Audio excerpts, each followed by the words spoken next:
It's time now for... Johnny Dollar. Hi there, Johnny. This here is Sidewinder Wilson. Oh, well, what can I... Who did you say? Sidewinder Wilson, you know, out here in Bumswung, Oklahoma. Oh, wait a minute. You mean that old friend of Durango, Laramie Dalhart? I sure do.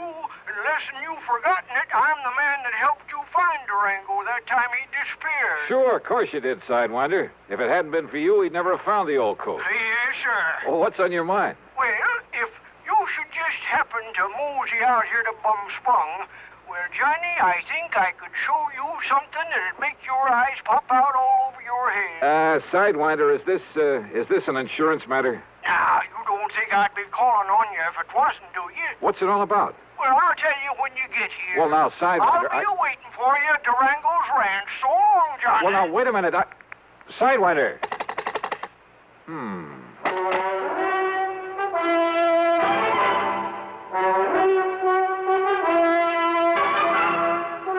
Bob Bailey in the intriguing adventures of a man with the action-packed expense account. America's fabulous freelance insurance investigator. Yours truly, Johnny Dollar.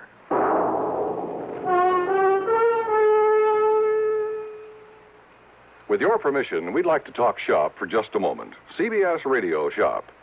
Recently, one of the foremost publications in the broadcasting field polled 465 critics and editors. The question, which radio network programs do you rate tops? When the answers from these 465 experts were tabulated, the final ratings were, to put it mildly, overwhelmingly one-sided. Total honors accorded CBS radio programs exceeded those of all the other networks combined. Let's put it another way. The final verdict of hundreds of critics, reviewers, and editors was that CBS Radio had more top shows than all other networks put together.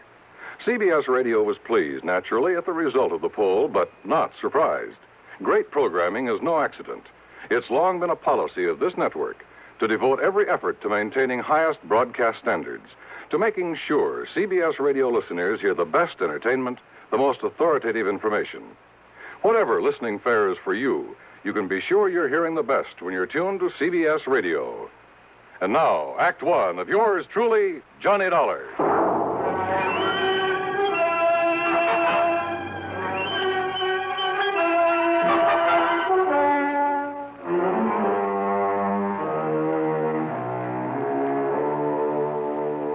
Expense account submitted by Special Investigator Johnny Dollar to Floyd's of England, North American Office, Hartford, Connecticut.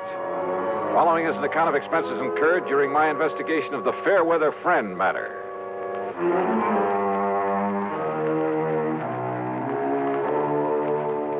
All of Durango's insurance was handled by Floyd's of England, so that would have to be the company that Sidewinder was talking about. Expense account item 1, $1.20 for a taxi to Floyd's headquarters in Hartford in the office of George Reed. Well, this is a switch, Johnny. You're coming here. George, I just got a call from that town out in Oklahoma with the unlikely name of Bumspung. The old Indian name, I understand. It means bad spring, bad water. Yeah, it was from a friend of Durango, Laramie Dalhart's, an old character by the name of Sidewinder Wilson. You know, of course, that Durango was here a few days ago. Here in Hartford, and he didn't drop in to see me? He dropped in to pay the $4,500 premium on that insurance he carries for the benefit of his niece, Carol Dalhart. Yeah, he must think an awful lot of that girl. Yeah? Well, who wouldn't? What? George, that Carol's a living doll. If I were ever to think seriously of getting married, well, believe me. Well, what's the hitch? Does old Durango object? Object? Far from it. Hey, tell me, did he pay off that premium in the usual brand new $100 bill? Yes, and as usual, he peeled them off a roll that was big enough to choke a horse. Johnny, why that man carries so much cash around with him? Now, what did this fellow Wilson call you about? Sidewinder wouldn't tell me. Well, now, wait. There was a robbery-murder case out there a while back in the little town of Fairweather. Oh? That's a few miles north of Enid, Oklahoma. What happened? Well, it was the messenger carrying some negotiable securities to the small bank there in Fairweather. Ah, you get stuck for insurance on both the man and the securities? Only on the messenger. The securities were returned. By whom? Well, neither the bank nor the police out there ever found out. Funny. Do you suppose that's what Sidewinder called me about? Well, there's only one way to find out, Johnny. Which is to say that Floyd's of England will pay my expenses. Well, now, within reason, of course. Huh? Oh, why kid about it, Johnny? That freewheeling expense account of yours. George, you sound as though you don't trust me. Well, of course I do. Oh? Well, you shouldn't. Huh? George, I'll be in touch. Expense account item 2, 9730, transportation. The plane dropped me off at Enid, Oklahoma, shortly after 6 p.m. Item 3, $2 even for some food. Item 4, a $50 deposit on a drive-your-own car. I drove north on Highway 81, then, after some 27 miles and after crossing the Salt Fork of the Arkansas, which, much to my surprise, had a trickle of water in it, I turned left on the rough dirt road leading to Bum Spung. Finally, there it was. The same 2 or 3 acres of poor, barren, sandy soil. The ramshackle house and the remains of a barn, leaning tiredly on the timbers that helped to prop it up. And out in front were the same 2 sad-looking cows, the old and weather-beaten horse, a friendly, mangy, toothless hound who shook himself as he got up out of the dust and proceeded to assert his authority. And I still couldn't figure why Durango, who was worth millions in oil royalties, had ever chosen to settle down in this lonely, desolate spot. And yet, thanks to Carol, his attractive niece, the inside of that huge, unpainted house was clean, modern, well-furnished. I wondered if Carol would show up, but I saw no sign of the sleek convertible she always drove. Swinging open the sagging wire gate, I wondered if the ancient Maxwell, parked at one side, belonged to Sidewinder Wilson. I didn't have to wonder for long. Hey! Hey, you crazy old coot! Yippee! Sidewinder! What the Sam Hill's the matter with you? Welcome to Bum Spung, Johnny. Oh, listen, you wild old character. Put that thing down or I'll start throwing some lead around myself. With that little 38 lemon squeezer of yours? Why, you... No, sir, Sonny. You wouldn't stand a chance. Well, now, what's the big idea? Well, I just wanted to show you that when Durango leaves me in charge of his ranch, he leaves it in good hands. And also, I wanted you to feel real welcome around here. Yeah. Now, how are you, Johnny boy? Well, still in one piece, no thanks to you. The crazy way you and Durango have of making somebody feel welcome around here. Where is he, by the way? Well, first he went to Hartford to pay up on his insurance. Then he flew down to Washington. Oh, what for? Well, to pay up on his income taxes. Wanted to make sure he got them in the right hands. Well, now, he didn't have to go to Washington for that. Well, he figures it makes it easier that way. He just carries along a big bundle of money and lets them take whatever they think is right. Oh, no. Now, listen, Sidewinder. Yeah? Did you call me in connection with that bank messenger who was killed down in Fairweather? That's right, Johnny. I understand the securities he carried were returned to the bank. Yes, sir. They were sealed up in a big envelope and laid on the front doorstep of that bank. And what I figure, Johnny... You figure that if I can find out who sent him back the securities, I'll have a lead on the killer. That's right. And, Johnny, I know who sent them back. You do? Yeah. You're sure? Yeah. Well, who, Sidewinder? Me, Johnny. What? Yes, sir. Me.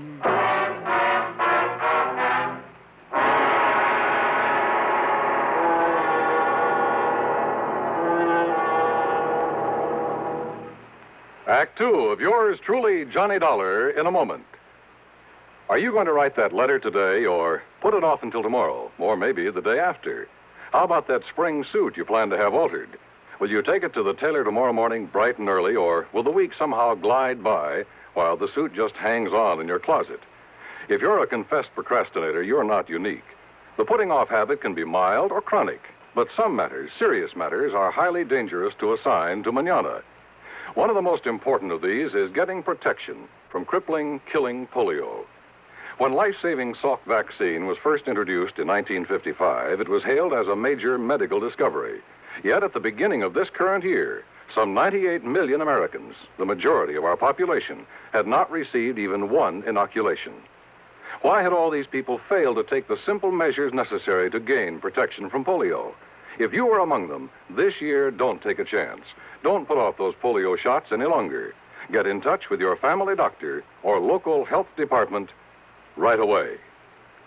And now, Act 2 of yours truly, Johnny Dollar and the Fairweather Friend Matter.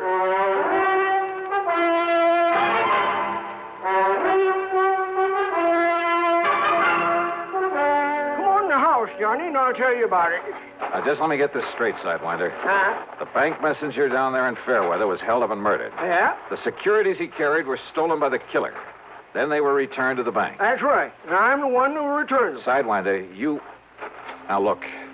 Don't tell me that you're the one. Me?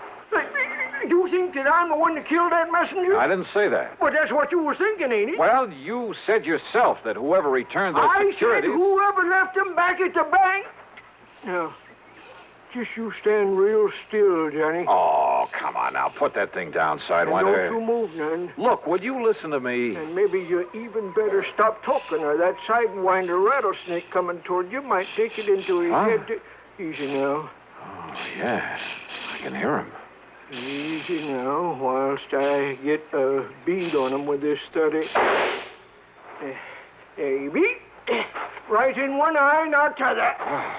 And I'll just cut off his rattles and add them to my collection. Oh, brother, thanks. No wonder they called you Sidewinder. Yeah. That's the 427th rattle I've taken off these varmints. I just don't like 'em, Johnny. They ain't like Diamondback. These sidewinders around here will sneak up on a man. Just like that dirty snake that killed the bank messenger. And you know why he done it, Johnny? You still haven't told me who he is. It was to collect that insurance on him, that's who. Oh? Yes, sir. The man that killed him was his hair. What you call his beneficiary. How do you know, Sidewinder? Because I lived on the Fairweather. That is, when I ain't up here looking after Durango's place. Yeah? And that's how come I knowed that Claude Needles, that was the messenger, left his insurance to that no-count nephew of his and that Barney Gifford. Sit down. Barney Gifford, huh? Yeah. So what I done was talk it over with Durango and Carol Dalhart. Where is Carol, Sidewinder? I've been waiting for you to ask that, Johnny. Oh, she'll be around. Good. You're kind of sweet on her, ain't you? Wow. Nah, don't you try to fool me, Johnny boy. And you know how she feels about you, too. And if you don't think Durango knows, well, I'll tell you this. You say you talked it over with her. I'll tell you this, Johnny.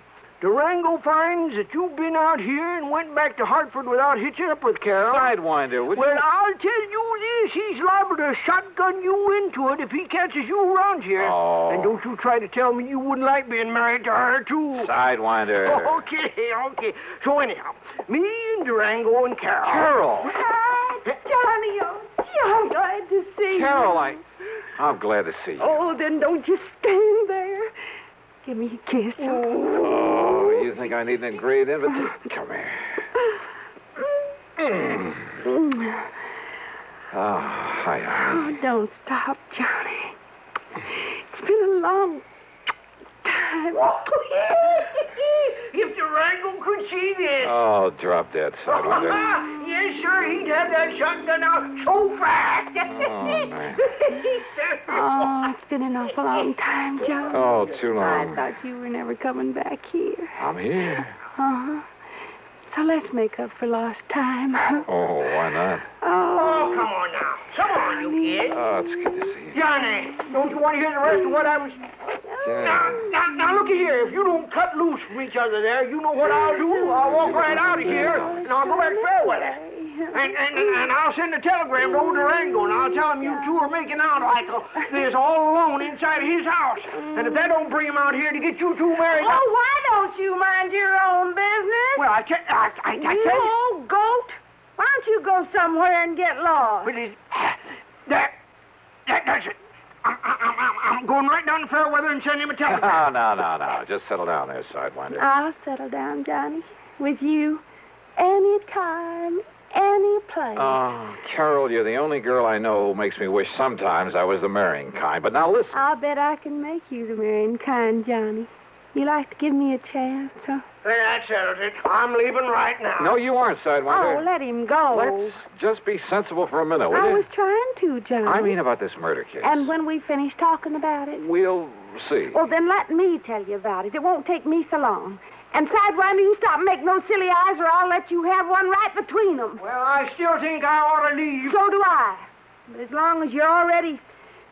Well, Well, listen, Johnny. I'm listening. When Mr. Needles was killed, Sidewinder wanted them to make him a cop down there in Fairweather. Or even just a deputy, so as I could go out and hunt for that killer. Claude Needles was a friend of mine. But the police said no, they didn't need him, didn't want him. So that made me sure. So we talked it over about who could ever do a thing like that. And that's when I remembered Barney Gifford would get the money from Claude's insurance. So I told Sidewinder I'd have a date with Barney, and that would give him a chance to go through Barney's house and look for the security. And I found him, Johnny, under a loose board in the floor. Yes. So when he come home, I lassoed him, and I tied him up, and I took him and locked him up in the tool shed on my place. You didn't turn him over to the police? Oh, the chief in that little old hick town told Sidewinder that if he interfered in the case, he'd lock him up. That's what he said. Well, look, nevertheless, And that's when Durango, just before he left to go to Hartford, always has to be there right on time, you know, with that insurance payment. Yeah, I know. Well, that's when Durango said to call you up on the phone. Yeah. Sidewinder. Huh? I thought that was your idea. No, Durango's. And also for getting Johnny out here to see you again. What? Why, sure. Well, who does Durango think he is trying to run my life that way? What kind of a trick is that to pull on? Just you wait until he gets back here. Is that my cue to leave these parts, Carol? Well, it certainly... Oh, no, of course not, Johnny, but... Well... All right, now. Sidewinder, where is this Barney Gifford? Locked up in my tool shed.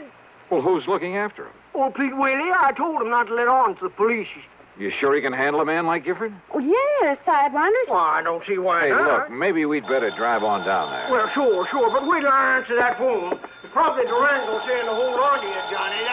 He's probably on his way. If that's Durango, you tell him I've left. Hello? Now, you don't mean that, Johnny. I bet Durango really would make you marry me. Oh, Would that Carol. be so bad? Johnny. Johnny. Carol. Oh, why don't you stay on that... Sidewinder, what's the matter? Listen, that was old Pete. Yeah? Barney got loose. Like to kill old Pete. Oh, no. And now Barney's coming here. Coming for me. To kill me. Act 3 of yours truly, Johnny Dollar, in a moment. Be sociable, look smart, keep up to date with Pepsi, drink light, refreshing Pepsi, stay young and fair and debonair, be sociable, have a Pepsi. When friends drop in, let your hospitality show you're sociable in the modern manner. Pepsi, you know, is the favorite of the smart and young at heart. Be sociable, look smart, keep up to date with Pepsi, drink light, refreshing Pepsi, stay young and fair and debonair, be sociable, have a Pepsi. Have you tried a Pepsi lately? And now, Act 3 of yours truly, Johnny Dollar. Okay, then. If Barney Gifford's coming here, we'll be ready for him. We'll...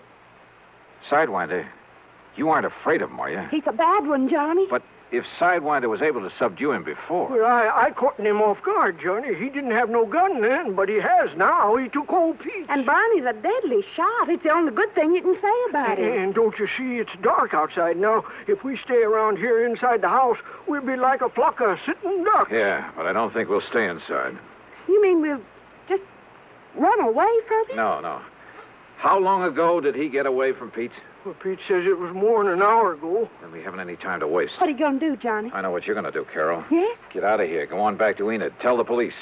By the time they can get up here, Sidewinder and I will either have things under control or, well, then they can take over. Why don't you phone the police? Because I'm telling you to go on down there. You're just trying to get me away from here, aren't you? That's right. No, Johnny. I can shoot just as good as you and Sidewinder, and there's plenty of guns in the back room. No, Carol, that doesn't make any difference. You think I'm going to leave you here with a killer after old Sidewinder, and if Barty finds you with him, he'll try to kill you, Carol, too. will you just... I won't go, Johnny. I won't leave you. Okay. We're just wasting time. I haven't seen any car lights out on the road, but that doesn't mean that... That's right, mister. It doesn't mean a thing. Damn. The front door had been pushed open by the barrel of a high-powered rifle that slowly fanned the three of us. I knew that if I made a move to draw my handgun, if Sidewinder took a step toward his .30-30 on the table, and if Barney was the excellent shot that Carol said he was. All right. Put your hands up and come walking out this door. Listen, Barney, Shut give up, it... do like I say. Come on, Carol. Sidewinder. Come on, don't try anything. All right, Barney. Not so brave now that I got the advantage, are you, Sidewinder? All right. If you gotta kill somebody, kill me. You leave them alone. Now that they know all about me? No, sir. I'm going to kill all of you like I killed old Pete. Now, stop. You keep your dirty hands off of me, you... Keep them up, Carol. So you're not carrying a gun. I know that Sidewinder never carries it. But you do, don't you, mister? Thanks. And I think I'll use it to kill you. So if you want to put your hands down to pray... Well, Sidewinder, Yes, Johnny. you think maybe this is retribution for that killing you did today? Killing, Johnny? Yeah, when I first got here. You remember. Oh, I don't know what you're talking about, mister. But I'm not going to waste any time. Barney, please... Shut up, Carol. You're going to go first. All right, now listen, Gifford. Then you, mister. Then last of all, Sidewinder. Huh? What's that? it's a snake. It's a rattler. It's back of you, Sidewinder. No, it's over next to Barney. Where? I can't see it. Where is it? I'll kill it. Where is it? Right here. Oh.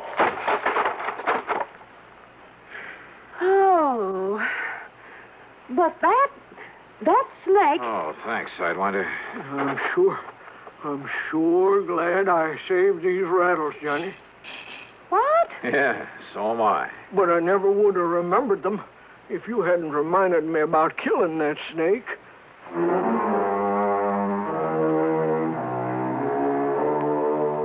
You know something? I hated to leave that place. To leave Carol is what I really mean. But there was another phone call. Sidewinder answered it. And yep, it was from Durango, phoning from Enid. Durango was so tickled to learn I was still around that he promised to come out to the ranch as fast as he could. Yes, sir. Just as soon as he can pick up the preacher. Sidewinder. Well, much as I love that gal. Well, expense account total, including the trip back to Hartford and mileage on the rental car, $203.50. Yours truly, Johnny Dollar.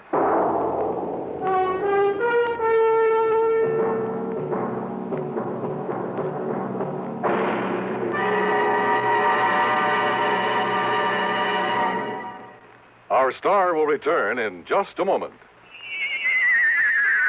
Be careful, you're going to land in a bathtub. Who's driving this flying saucer, you or me? Well, what do you see? Oh, germs. Millions and millions of germs. Sure, here on Earth, disease, germs, and viruses live in bathrooms. Wait, here comes a lady. She's putting a dash of Lysol in with those suds, and she's mopping the floor. Wow, look at those germs and viruses drop dead. Boy, are you stupid.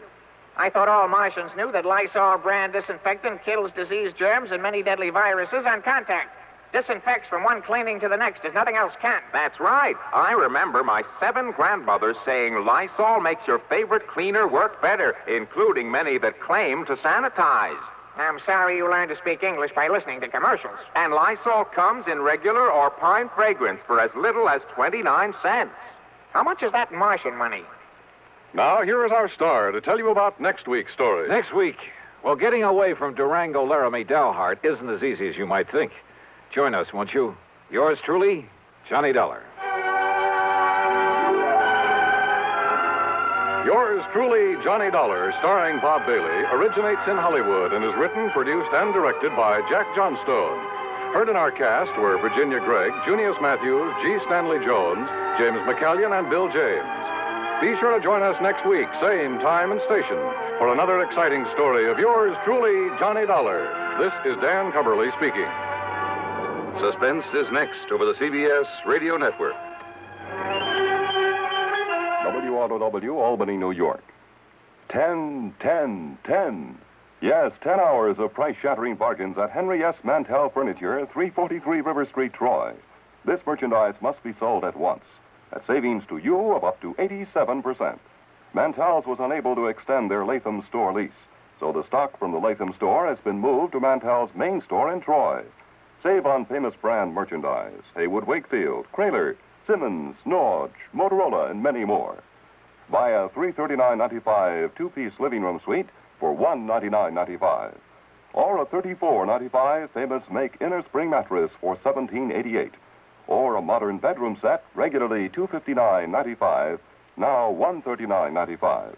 This tremendous sale at Henry S. Mandel Furniture begins Monday, 6 p.m. to 11 p.m., and Tuesday, 6 p.m. to 11 p.m. The store will be closed during the day to mark down merchandise and arrange stock. Remember, there's no money down at Henry S. Mandel Furniture, 343 River Street, Troy.